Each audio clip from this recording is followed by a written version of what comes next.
getting ready for our first session of the afternoon on domestic fundraising and what is the road ahead.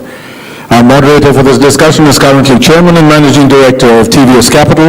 Please welcome Mr. Gopal Srinivasan, Chairman and Managing Director, TVS Capital Funds. Now as the co-founder of Client Associates. Please welcome Mr. Himanshu Kohli, Partner, Client Associates. And our final panelist for this session has been working with ICICI Bank for approximately 12 years. Please welcome Mr. Umesh Balani, Head West Zone, Global Private Clients, ICICI Bank, Wealth Management. I now hand the floor over to Mr. Srinivasan, who will take us through the next 45 minutes. Thank you, and a very good afternoon to all of you. I think it's interesting that the session on Rupee Capital fundraising has been very strategically located right after lunch. So I guess it must be a subject that either puts you to sleep completely or is going to keep you fully awake. And I would like to say that having just raised my second tranche of my first fund in the last 6 months, it will definitely keep you awake because it's probably the most exciting single thing that one could do. Today, I want to start with numbers. Simple numbers. 8 billion, the total amount of private equity deals done roughly this year. 70 billion, all private equity deals done in India in the last, in recent memory, and memory for us is about 7-8 years old. 4 billion, the amount of rupee capital raised in India out of that 70 billion. I want to then raise another set of numbers to you. 65 lakh crores, $1.3 trillion, the availability of capital pools in India. 0.7% private equity deals done as a percentage of GDP in India. 2%, typically what it is in most emerging markets, 3 times more. Clearly, lots of capital available but not tapped. Why? Clearly, lots of private equity needed for India to emerge and grow, but not yet reach the full potential. So, I'd like to start this panel with my two eminent panelists, Himanshu, who everybody knows, one of the finest wealth managers based out of Delhi, and Umesh, who's a very, very successful professional in this field. We worked together for nearly 5 years and represents ICICI, one of the blue chip names in this country. With a simple question, $10 billion will become $30 billion of private equity in 3 to 4 years' time, if you believe the numbers. There will be $30 billion of deals done in this country. I think all of us believe, I hope so, Himanshu, Umesh, that we will actually see $10 billion of private equity funds raised in the next 3 years in India, as against $4 billion since the beginning of time. This, I think, is going to happen. How? Why? What are the problems? What are the challenges? Is what this panel wants to speak about. In fact, Sahad, my opinion is in 3 years' time, there'll actually be only panel will be the whole conference, and that is how to raise money in India and Indian business models. It's finally going to come from Indian capital pools, just like India has been built on Indian capital pools. Just like we have $300 billion of capital formation, most of it coming from India.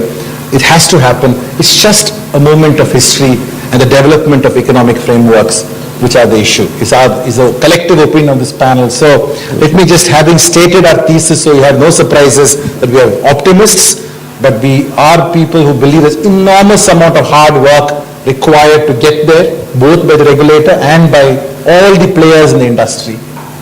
Absolutely. So with this, Himanshu, maybe I should just start with you and say, your resume, you've seen wealth management a long time. How are you seeing private equity just now? How are you seeing that as a very attractive asset class, or have you too read the KPMG report?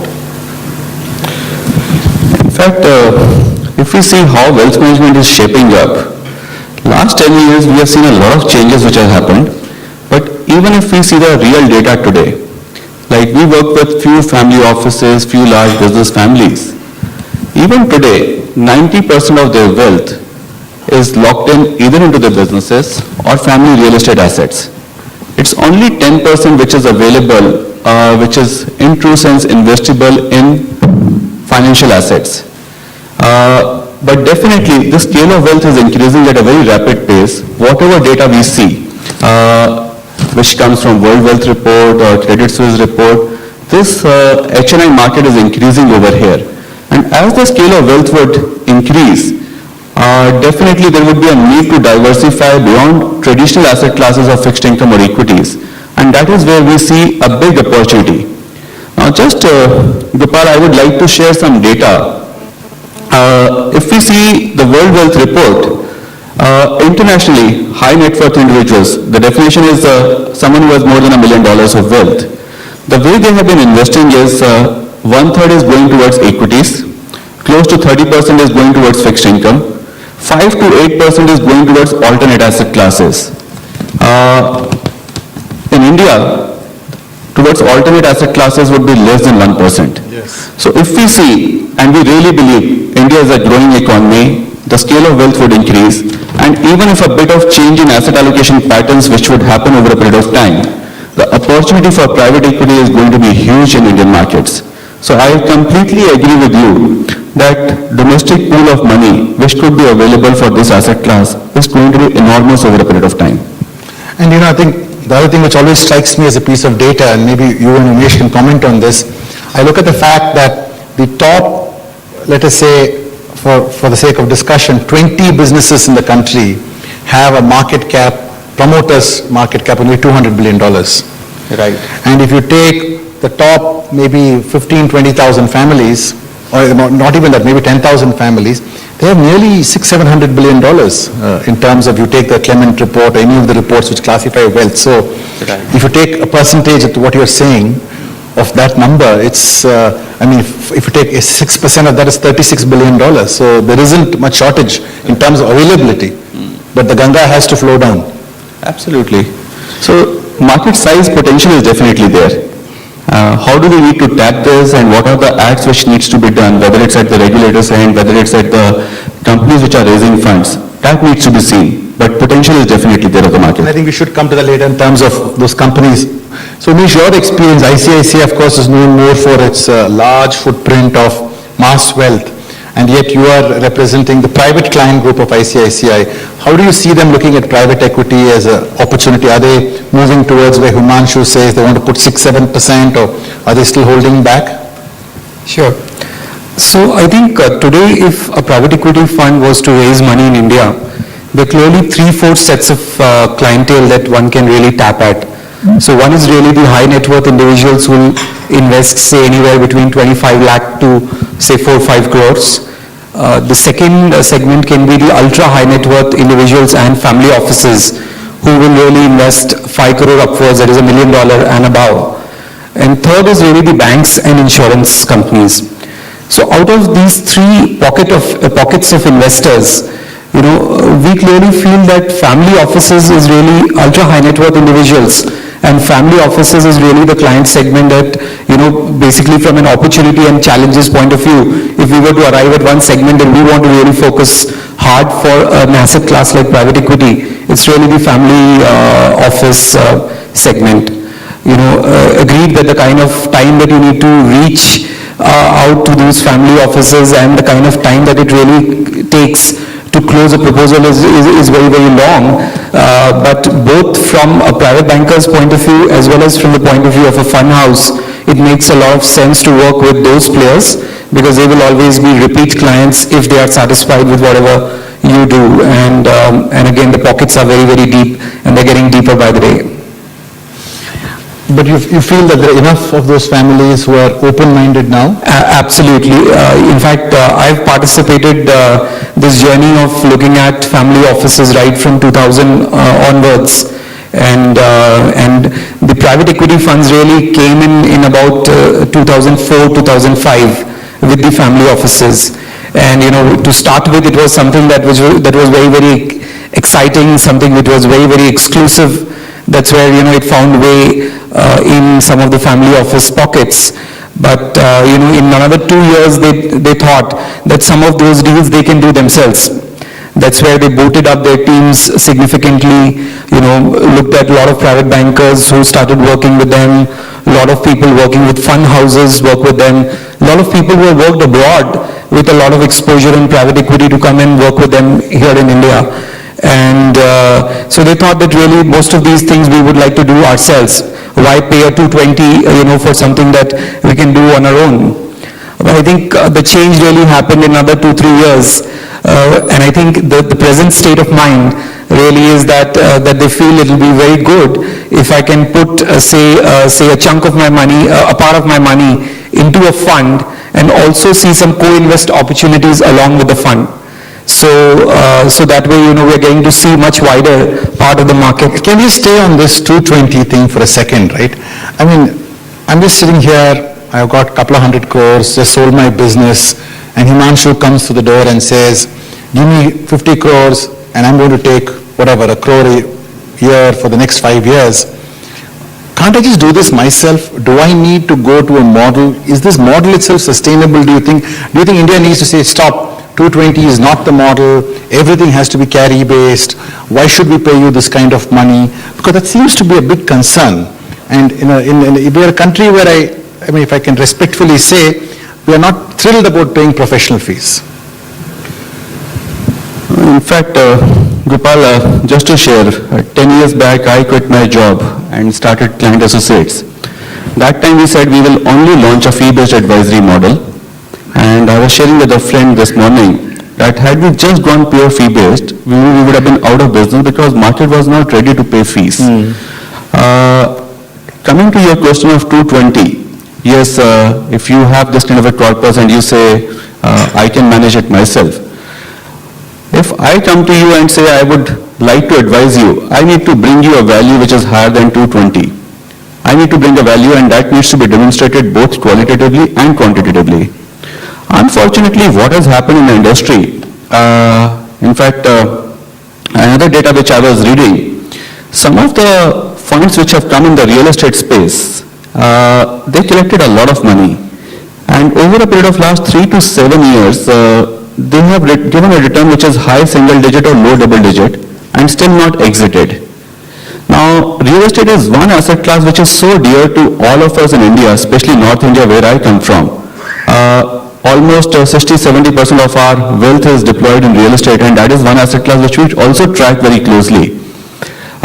Anyone who has invested in last 3 to 7 years in NCR has got about 25 to 30% compounded returns.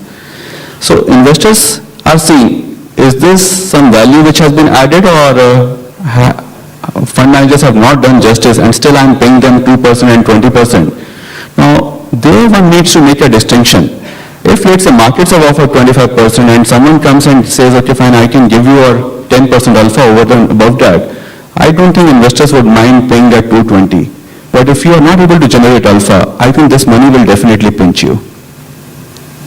And what's your view, Nish, in terms of in these capital pools that you're seeing, how is conviction being built on the fund managers that they will actually give the kind of return that he says that they're actually going to exceed the market by whatever, 500, 600 bips, somewhere in that range? So I think that's where the kind of due diligence that some of the investors, especially the large investors, are really doing at this point in time, while selecting the funds, has, I think, very significantly improved from what it was in the year 2004, 2005.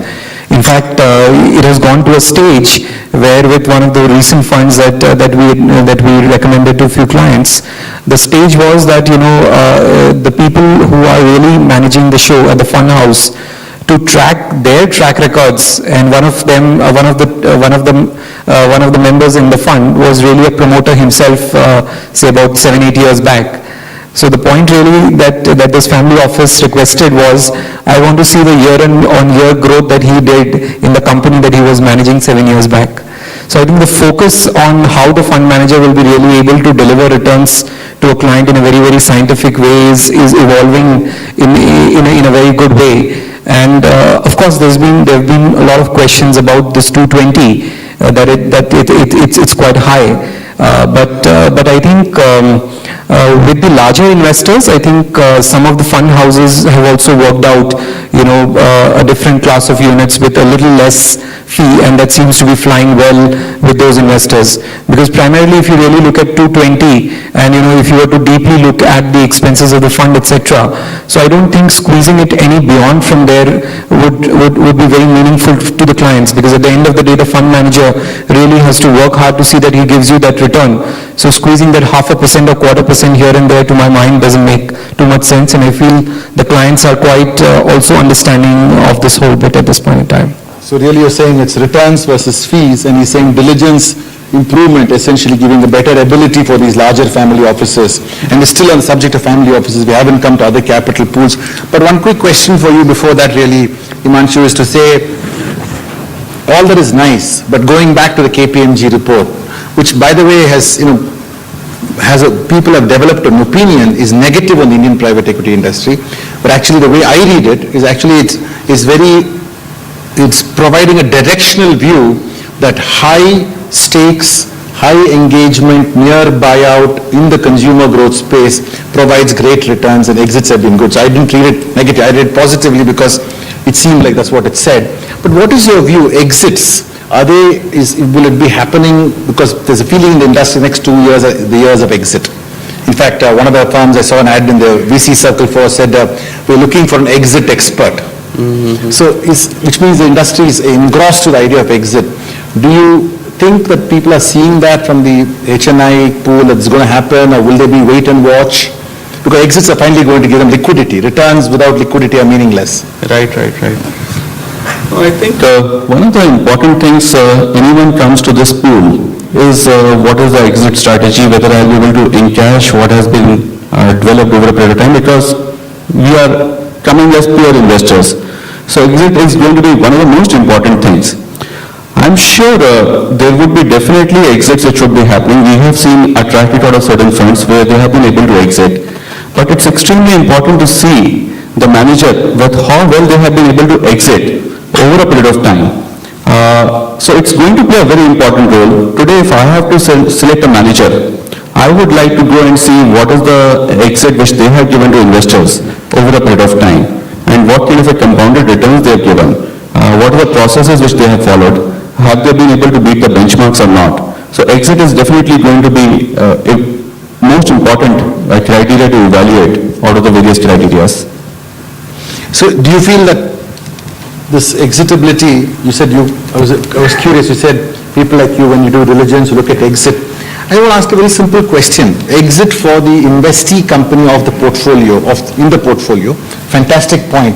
Do you think for those high net worth individuals to start doing business and overcome this fear, you should be providing exits for the investors? Should you be creating a secondary market? Should you be using your diligence ability to say, wow, there is a way to value secondaries and create would that really dramatically increase appetite, in your opinion, for private equity in India? Yes, if that comes, it will definitely increase the appetite.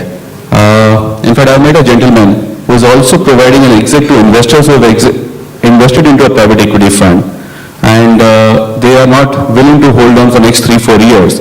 So there is a setup which is actually ready to provide an exit. And I think that's a very smart move, because the moment an investor gets a comfort that there would be a secondary market for me to exit from a fund, I think the market size would increase. And the same could be the case with funds also. If they can find some managers who can actually buy the companies which they are holding, because their period is expiring. So secondary market development would be a very important development in this particular space.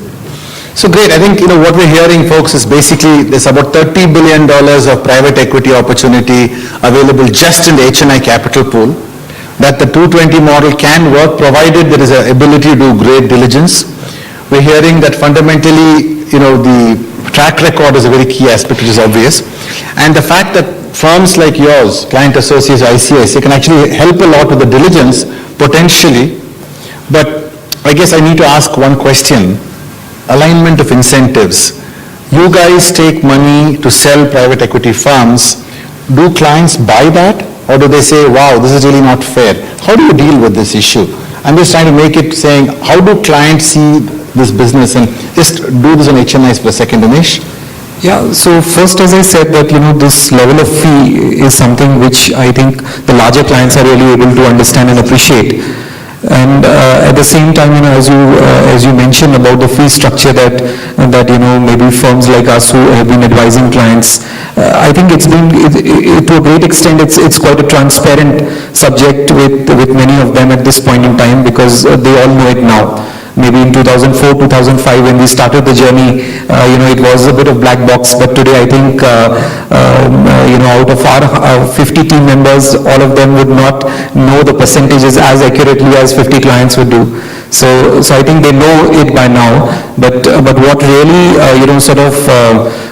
has been helping players like us keep intact our margins is the kind of value that you really deliver to these clients.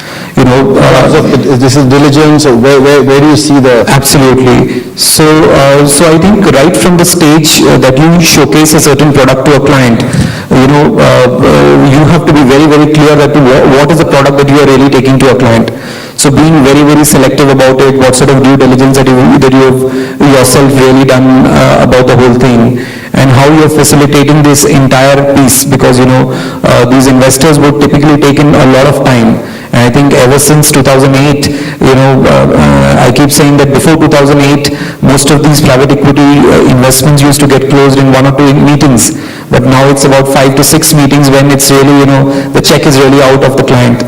And when you are really, going through this entire journey with them, hand-holding them at various stages.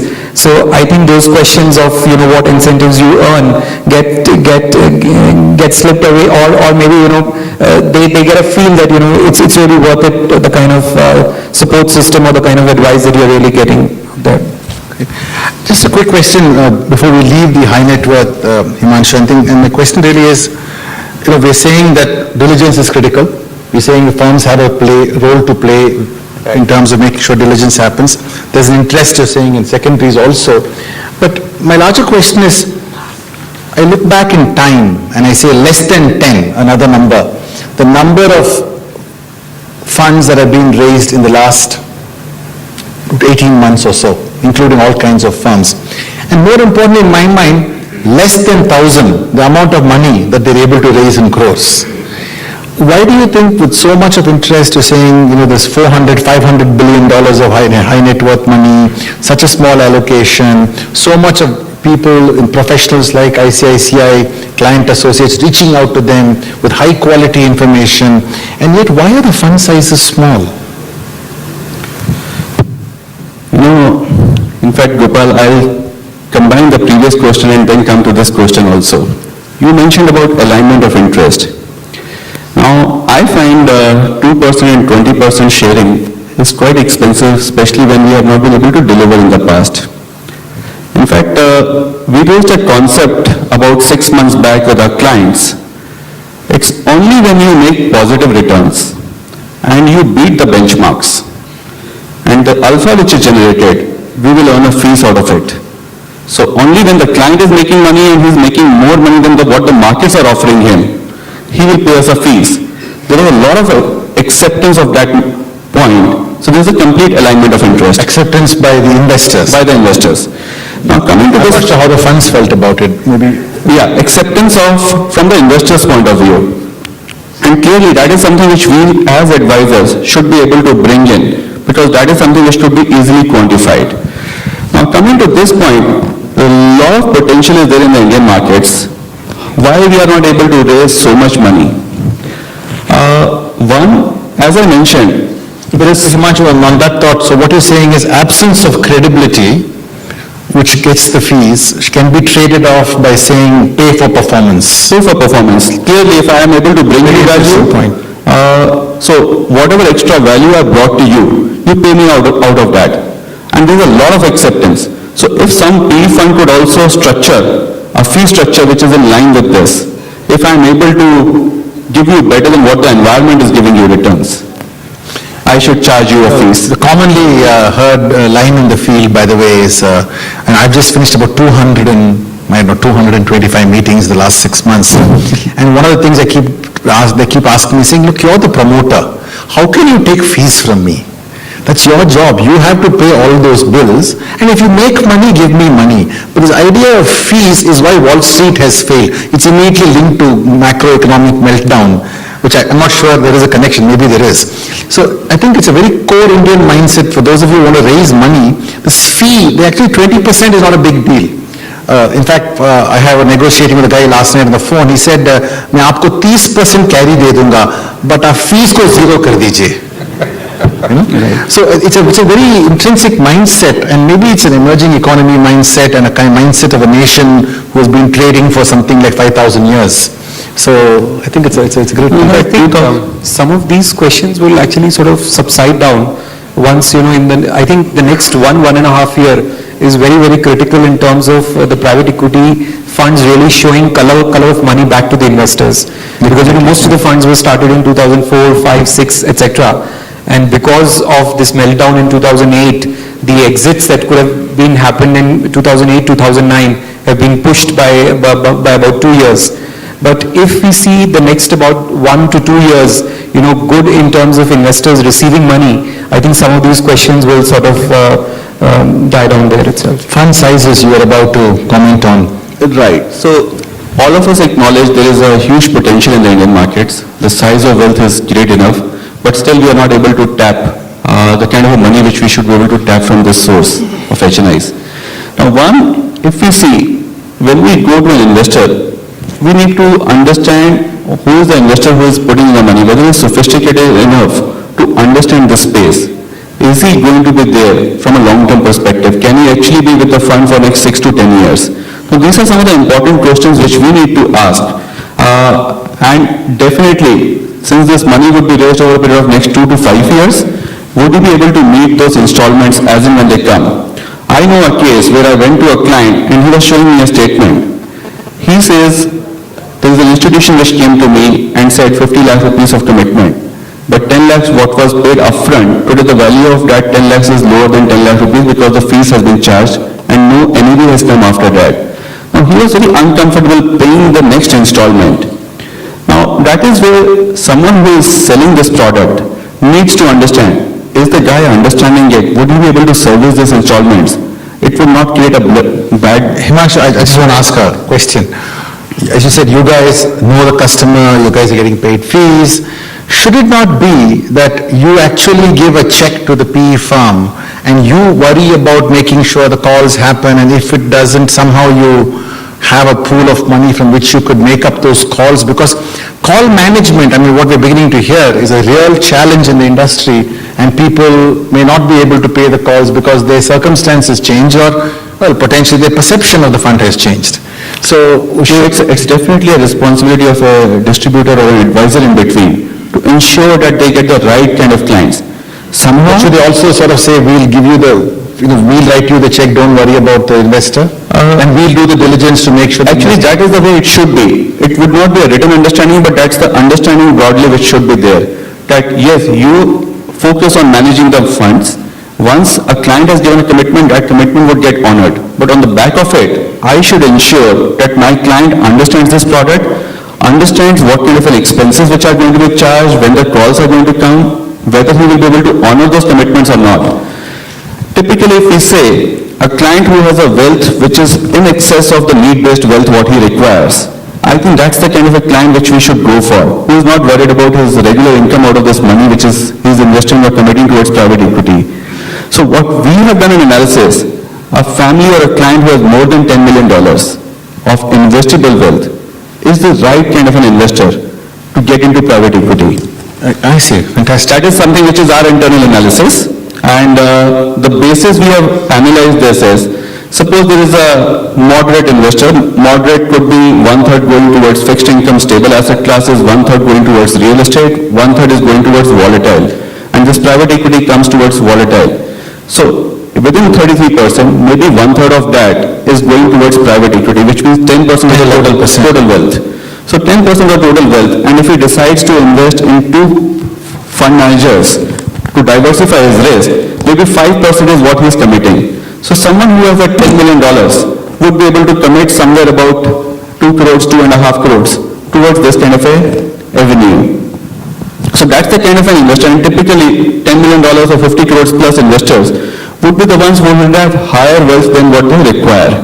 So this is a long-term capital which is typically being done for the next generation of a very long-term period. So great, we have some clear view on the biggest single capital pool, like we were saying in the beginning, nearly 40 lakh crores, or maybe at least 600-700 billion from the larger ticket sizes like you mentioned, is this pool of capital. I think we should spend a few minutes on the other capital pools. Umesh, you've been also doing some institutional work. If you look at it, insurance companies have about $300 billion, and pensions have about $100 billion. Charities have $100 billion. All put together is another $500 billion worth of capital. But yet, other than insurance companies are allowed to invest about 5-6 billion, 2% to 3% of the pool, unapproved, by the way. Investments in private equity are called unapproved investments. So you know how the past looks at private equity. So I'm glad it doesn't say something worse than that, but this is pretty bad as it is. So, on the other hand, this pension of 100 billion and the charitable endowments of 100 billion do not really have permission to invest in this asset class right now. Any thoughts on what will happen to change the investment propensity? Because if Svensson, the Yale CIO, was sitting here, he would say, put 80% in alternate assets. And that's what I heard yesterday. There was a group here called Brookings, which is a think tank, and Svensson happens to be the CIO, the chair of the investment committee of Brookings, and apparently he's recommended to them to put 80% of the money into alternate assets as a class. So what are your thoughts on the other capital pools of Yeah, I think just like the fund houses and the investors, the regulation is also really evolving parallelly, although not at the speed that we, each one of us would like it to. But really in the last about 2-3 years, some of the private equity funds have played an important role in terms of putting some regulation, into this space. And I remember some of the conversations with the regulator where the fund houses had mentioned that, here I am coming back to you to say that please regulate me. Because, that's why we are seeing some of the concept papers and some sort of regulations out on that space. But clearly, like any other asset class, this asset class also, in terms of regulation, would evolve over a period of time. And I think all of us sitting here should play our respective roles to put the words in the right ears to see that it really happens. But clearly, these are the pools of capital which are very, very important from a long-term asset class like private equity. Because private equity, to my mind, should be between ultra-high net worth individual, your banks and insurance companies, pension funds, endowments, etc. Because these are long-term investors like the fund itself. So there is a complete match in terms of the product and the client. Because, the earlier point, Gopal, that you mentioned, that, why are people really not looking at the private equity funds, why they're so small compared to the overall pools available. If you really look at the other asset classes and the kind of performance that they've delivered and the stage at which they are today, the answers come quite obvious. Look at real estate around you. The kind of returns it has developed, and look at equities, look at debt products, look at some of these bonds which are at 8.2, 8.3% tax-free for 15 years. So compared to all these asset classes, I would really say that private equity is relatively a nascent asset class. It's evolving, and I think the important part really is to get a right match between the long-term investors as well as the funds. But clearly from those investors' point of view, whether it's banks, insurance companies, pension funds, etc., the interest in them to look at stuff like this is very high. So I think it's back to regulation to see that how can we really evolve in that space. your view? Because right now I just did a simple measurement. What is the total amount of money in mutual funds and PMS programs in India? And I came up with this number, 180 billion, right? So it's a lot of money. And then private equity, we say 4 or 5 billion, just to put it in perspective. And a lot of this 180 billion, I'm sure, is coming from insurance companies, charitable endowments, because they're permitted to invest in the asset classes. What is your view? Large institutional pools, which is about half the kitty, $1 trillion is available, half is HNI market, and the other half is institutional pools. How to tap this half? I think sharing the data of how some of these pools in the international markets have done. In fact, I came across a very interesting case study of one of the pension funds based out of US. It's about an 80-year-old institution, manages few $1 trillion of wealth. It's one of the largest pension funds. If we see their asset allocation patterns, about 30-40 years back, they used to be 80 to 85% in bonds, about 5% in cash, and 10% in about equities, which was going fine, and they were able to give yearly payouts and maintain their value. But over a period of time, interest rates came down, and they were finding it tough to service their yearly payouts. So what they did, they said interest rates are down, so let's increase the equity component. So equity component was increased to 30-35% to get those desired returns. But that increased the volatility of the portfolio. So some years they were able to pay out, some years they were not able to pay out. What they did then, they got this alternate asset classes into the portfolio, something like gold, they got hedge funds, they got private equity. Okay.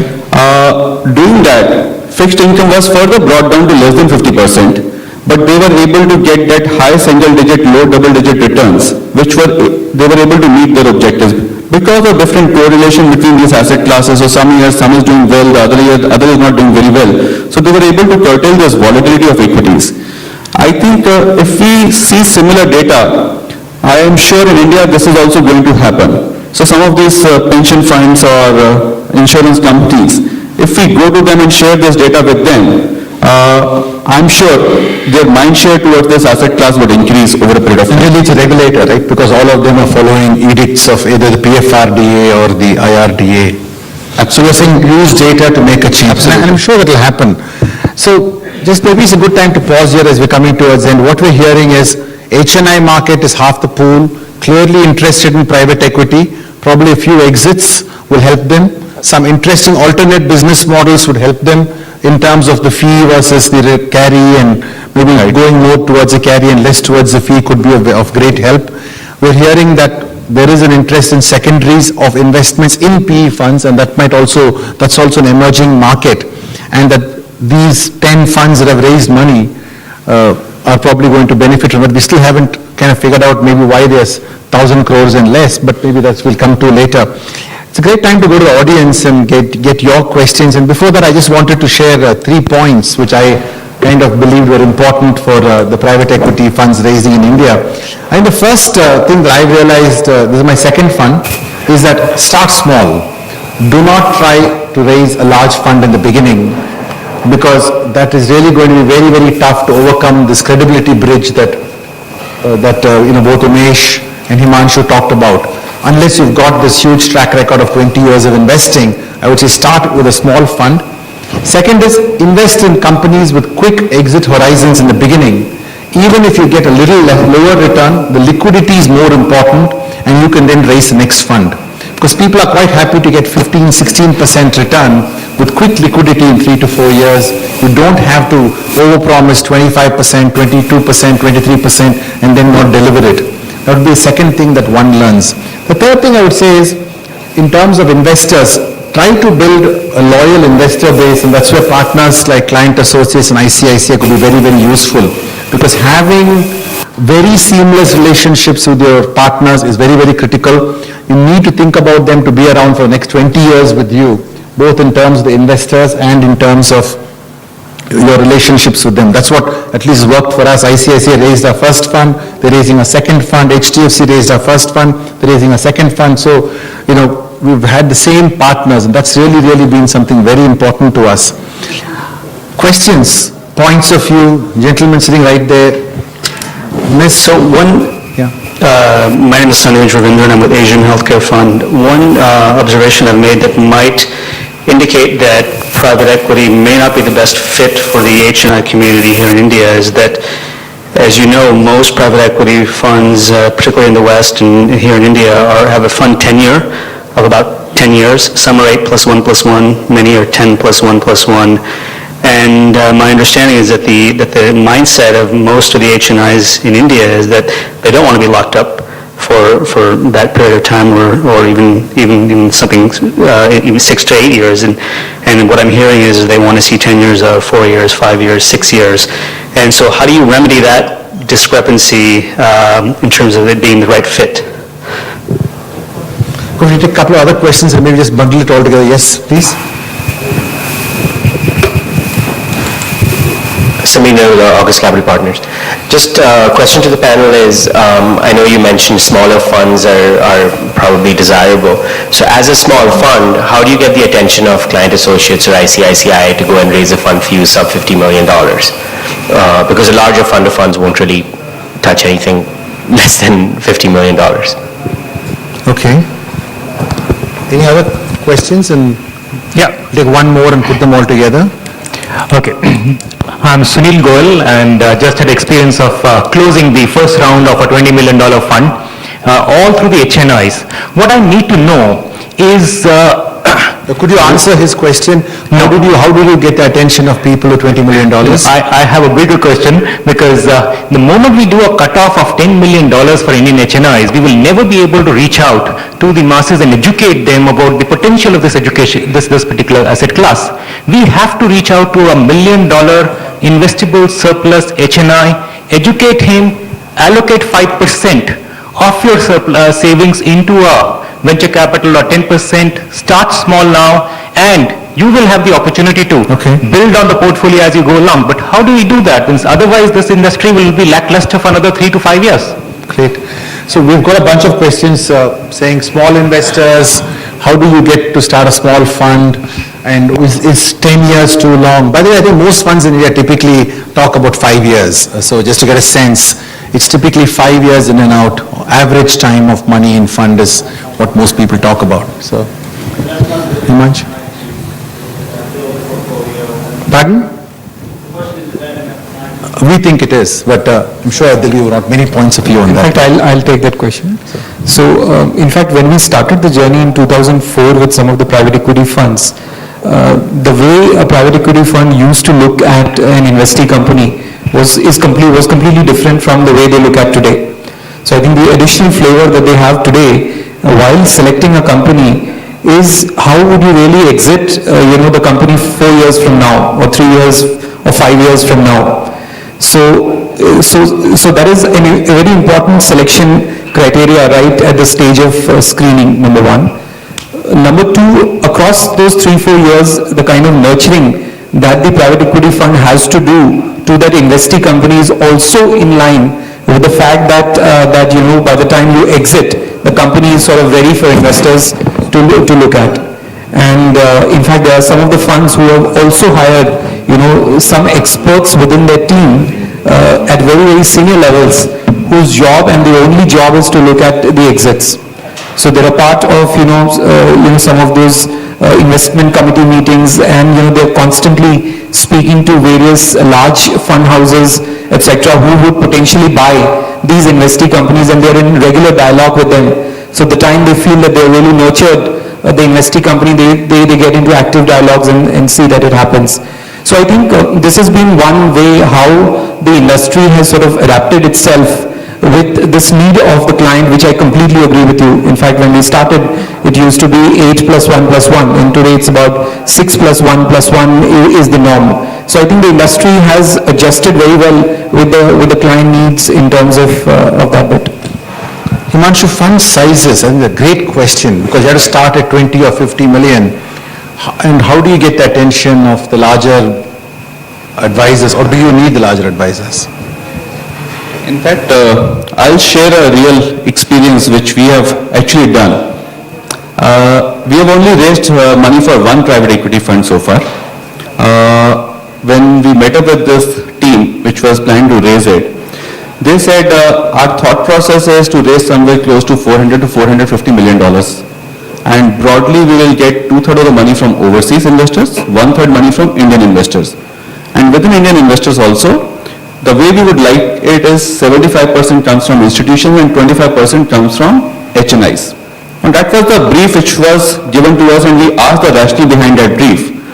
The thought process was overseas there is a lot more money which is willing to be put into private equity in India, so 2/3 is going to get fulfilled over there. But within India, out of one-third, 25% we are looking at few HNIs. Reason being, we want to create more and more well-wishers for our fund. That could actually become a source of deals for us, deal sourcing maybe from the network we will get it. So besides money, we'll get well-wishers as well as the deal flow. So that's an added topping which will come to us. Now, we heard this story and we were very convinced that we will be able to raise this money. Frankly, we went out in the market and we tried our best efforts. We thought we will be able to raise $20 million. In spite of our best efforts, in 5 months we could raise only $18 million. That's the kind of potential which was available. So potential of getting $100 million from HNIs, we didn't realize that was there. So $18 million from our Indian operations as well as UK operations, that is what we could raise for this setup. Now, I would say even a smaller fund, today if they have to go and tap the HNI market, even if they come to us, I don't think we'll be able to raise more than $20 million. So if someone is planning to raise up to $20 million, I think HNI market is prepared for that much only. Unlike bigger institutions like ICICI, where they will be able to raise much more. Great. I think one part of the answer could be for small funds is to work just with one partner and make it an exclusive relationship. That may actually be one of the clever ways to do that. I think we're running out of time and I just have, one last question. Arun? Raising this for the fund. Do you represent the fund or do you represent family offices? Is there a conflict of interest there? And if there is 2 plus 20 and then the fund charges 2 plus 20, In fact, Arun, that's a very good question. I would say our first interest comes as clients as first, and then associates with whom we work as true partners. So even our name came Client Associates.